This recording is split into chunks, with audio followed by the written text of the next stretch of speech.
Hello everyone, welcome और welcome back to Raksha says. कैसे हैं आप लोग? तो दिन की एक पॉडकास्ट आप लोगों के लिए लेकर आई हूँ आपकी ही डिमांड पर। बट हाँ, मैं एक चीज़ क्लियर करना चाहूँगी कि इस पॉडकास्ट में जिसकी भी चर्चा हो रही है वो सारे काल्पनिक पात्र हैं। इनका किसी भी जीवित या मृत व्यक्ति से कोई भी संबंध नहीं है। अगर आपको संबंध लगता है तो ये केवल और केवल संयोग मात्र है। अब ये जो बड़ा सा डिस्क्लेमर मैं देती हूँ तो लोग बोलते हैं कि आप दीदी इतना डिस्क्लेमर क्यों देते हो? तो भाई देना पड़ता है, हमारे लॉयर ने हमें सजेस्ट किया है तो हम उसी के अकॉर्डिंग अब चल रहे हैं। तो बात करने वाली हूं मैं यहाँ पर न्याय के बारे में, क्योंकि अंकल ने अपने बेटे को न्याय दिलाने से इनकार कर दिया है। जी हाँ, ये लेटेस्ट न्यूज़ है। मालूम चला है कि अंकल ने मना कर दिया है। अंकल का कहना है कि मैं कोई भी कंप्लेन नहीं करूंगा, मैं कहीं भी नहीं जाऊंगा, आपको जो करना है वो कर लीजिए। ऐसी कुछ बातें निकल कर आ रही हैं।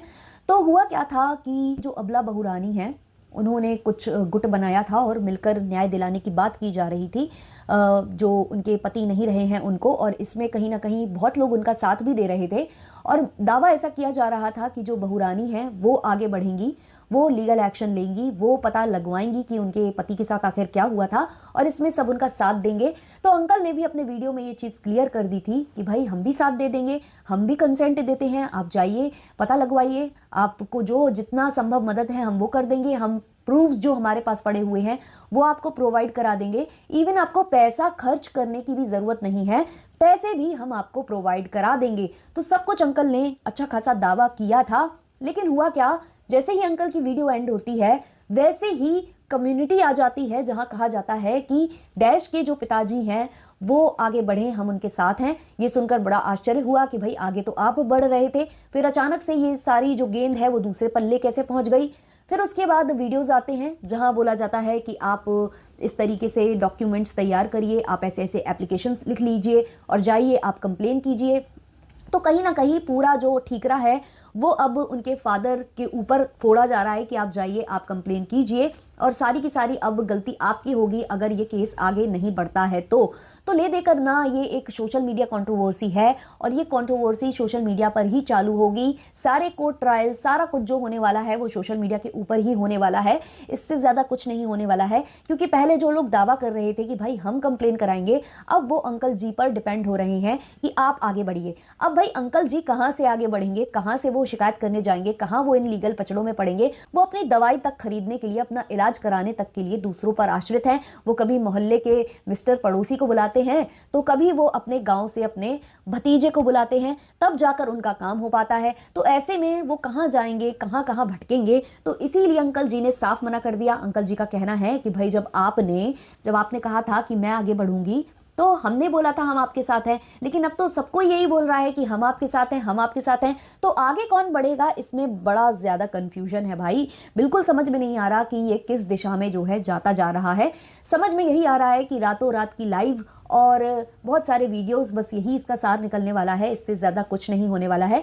अच्छा, बहू रानी जी का भी वीडियो आया था, मैंने देखा, जहां वो बहुत ज़्यादा जो है एम्फोसाइज कर रही थी ट्रस्ट को दान करने के लिए सारी प्रॉपर्टी। तो अंकल जी ने वीडियो में ये बोला था कि भाई अगर मुझे बहुत ज़्यादा टॉर्चर किया गया या ज़्यादा कंट्रोवर्सी क्रिएट की गई या भाई मुझे डिफेम कर दिया गया सोशल मीडिया पर बहुत ज़्यादा जिस हिसाब से किया जा रहा है, तो अगर मेरा दिमाग घूमा तो मैं अपने बेटों के नाम से सारी की सारी प्रॉपर्टी एक ट्रस्ट को दान कर दूंगा।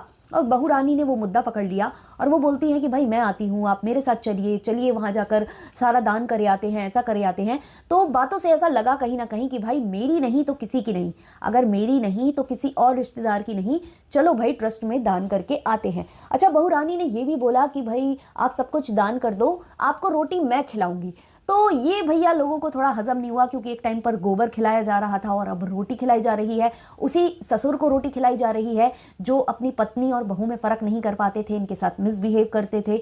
तो बड़ा आश्चर्य हुआ ये जो शब्द है वो सुनकर कि भाई वो तो अच्छे नहीं थे, वो तो बहुत ही गंदे थे, वो तो बुरी नज़र रखते थे। तो ऐसे लोगों के साथ भाई आप लोग भी मुझे बताना, जितने लोग भी मुझे सुन रहे हो, मैं तो अपना बताती हूँ कि भाई अगर मुझे किसी इंसान ने अनकंफर्टेबल एक बार फील करा दिया, एक बार, तो दूसरी बार मैं उसके दूर दूर तक भटकूंगी नहीं। एक घर में रहना तो बहुत दूर की बात है, और ऐसे में भाई उसी घर में दूसरी शादी हो जाना, ऐसे में भाई उस घर में काफ़ी वक्त तक रहना और फिर बाद में इतने बड़े बड़े एलिगेशंस लगा देना, ये कहीं से मुझे समझ में नहीं आया। अब अंकल जी ने ये भी बोला था कि भाई मेरी बीपी शुगर जो है बहुत ज़्यादा अप डाउन होता रहता है इस कंट्रोवर्सी की वजह से, इतने सारे एलिगेशंस की वजह से, मतलब मुझे इतनी ज़्यादा टेंशन हो जाती है जिस वजह से मेरा जो बीपी है और शुगर है उसका लेवल बढ़ घट जाता है। तो ये इस पर जो बहू रानी जी हैं उनका कहना है कि उसका कारण मैं नहीं हूँ, क्योंकि अंकल का कहना था कि यही बीमारी है मेरी, एक बीमारी तो यही, मेरी बहू मेरी एक बीमारी है। तो उनका कहना है भाई हम कोई बीमारी नहीं है, अंकल तो ड्रिंक करते हैं और ड्रिंक करने के कारण सारा कुछ अंकल के साथ होता है, और अंकल तो ड्रिंक करने के बाद अपनी पत्नी और बहू में फ़र्क करना भी भूल जाते हैं। अगेन वही क्वेश्चन उठता है कि भाई जब भूल जाते हैं तो फिर इनको रोटी क्यों खिलाना है, इनकी सेवा क्यों करना है। तो जो बोला जा रहा है ना कि मैं सेवा करूंगी, मैं ऐसा करूंगी, तो ये मुझे समझ में नहीं आई ये चीज़ें, तो वो बिल्कुल गलत बात है। और जो दबाव बनाया जा रहा है कि आंटी अपने भाइयों से संपर्क नहीं कर सकती या जो पंचू हैं उन्हें नहीं जाना चाहिए वापस उस घर में, तो ये तो भाई वही हो गई ना डिक्टेटरशिप कि भाई हम जो चाहेंगे वो आपको करना होगा, अगर आप वैसा नहीं करोगे तो हम तो सोशल मीडिया पर डिफेम करेंगे आपको। तो कहीं ना कहीं बहुत ही अजीबो गरीब चीज़ें यहाँ पर हो रही हैं जो किसी के पल्ले पड़ रही नहीं है। ले देकर इतना ही समझ में आ रहा है कि व्यूज़ गेम है सारा का सारा। जितनी ज़्यादा कंट्रोवर्सी में आप बने रहोगे उतने ज़्यादा व्यूज़ आते रहेंगे, उतने ज़्यादा वीडियोस छपते रहेंगे, और कहीं ना कहीं आपको फ़ायदा जो है वो सोशल मीडिया के ऊपर मिलता रहेगा। यही यहाँ पर समझ में आ रहा है। हर तरह का मुद्दा सोशल मीडिया पर उठ रहा है, लेकिन एक मुद्दा बिल्कुल बंद कर दिया गया है जिसके बारे में कोई बात करना चाह ही नहीं रहा, जो है बड़े वाले चैनल के डिलीट होने का मुद्दा। क्योंकि वो चैनल डिलीटेड दिखाई ही नहीं रहा है, सोशल ब्लेड पर वो शो हो रहा है, उसकी एग्जिस्टेंस है अभी के अभी, फिर भी वो डिलीटेड क्यों माना जा रहा है। फिर कुछ लोगों ने दावा भी कर दिया है कि हाँ ये बहू रानी का काम है, बहू रानी ने ही वो चैनल डिलीट किया है नादानी में। तो अगर चलो डिलीट किया है नादानी में, चलो हमें समझ में आ जाता है कि गुस्सा आ गया होगा, हो गया होगा, बट फिर एक और सवाल खड़ा होता है कि भाई वो फोटोज और वीडियोस जो शेयर हुए थे, जो मॉर्फ्ड पिक्चर्स अपलोड हुई थी, वो आखिर किसने की थी, वो किसने की थी। अगर अकाउंट आपने डिलीट किया, अकाउंट आपके पास था, तो सीधा सीधा बात यहाँ ये आती है कि भाई पिक्चर भी आपने मॉर्फ की थी, आपने अपलोड की थी, जिसके समर्थन में तो हम लोग थे ही नहीं। हम लोग तो यही जो है डंका बजाते रह गए कि जो मैडम है या कोई भी स्त्री है वो ऐसा काम नहीं कर सकती खुद अपने साथ। लेकिन यहाँ तो ये प्रूव हो जाता है क्योंकि ये खुद उनके साइड से किसी ने बोला है। तो बड़ी ही गंभीर समस्या हो गई है, सबका ध्यान यहाँ वहाँ भटक चुका है। लेकिन एक बहुत बड़ा मुद्दा कि इतना बड़ा चैनल जो अब दिखाई नहीं दे रहा है, हाइड है, डिलीटेड है, उस पर कोई भी सवाल नहीं उठा रहा है।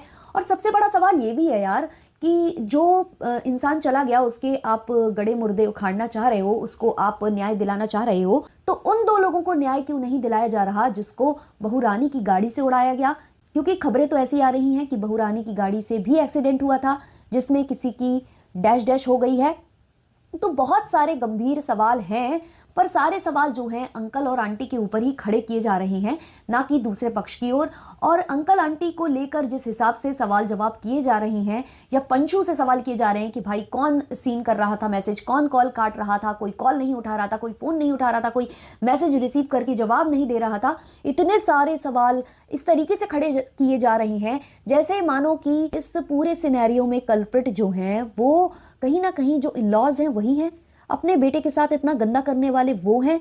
ऐसा कुछ यहाँ पर एलिगेशन लगाया जा रहा है। इनकी बातों से कहीं ना कहीं मुझे यही समझ में आ रहा है, वरना इतने सारे क्वेश्चन मार्क केवल और केवल उसी साइड क्यों उठाए जा रहे हैं। क्या मैं यहाँ गलत हूँ या मैं यहाँ सही हूँ? मेरी ऑडियंस मुझे ज़रूर बताना। और भी जो मुद्दे हैं जो मुझसे मिस हो रही हैं इस बीच, क्योंकि बहुत कुछ हो रहा है, बहुत कुछ हो रहा है सोशल मीडिया पर। कंट्रोवर्सी काफ़ी बड़ी होने वाली है, दूर दूर तक जाने वाली है। तो बहुत ज़्यादा इसमें अब जो है आप लोगों का साथ चाहिए होगा, आप लोगों का साथ होगा तभी हमारा विकास होगा, है ना। हम लोग भी किसी को सपोर्ट करते हैं तो बहुत कुछ हमें भी सुनने को मिलता है, बहुत सारी नेगेटिविटी हमारे तरफ भी आती है, बहुत सारी धमकियां हमें आती हैं, बहुत कुछ हमें मिलता है।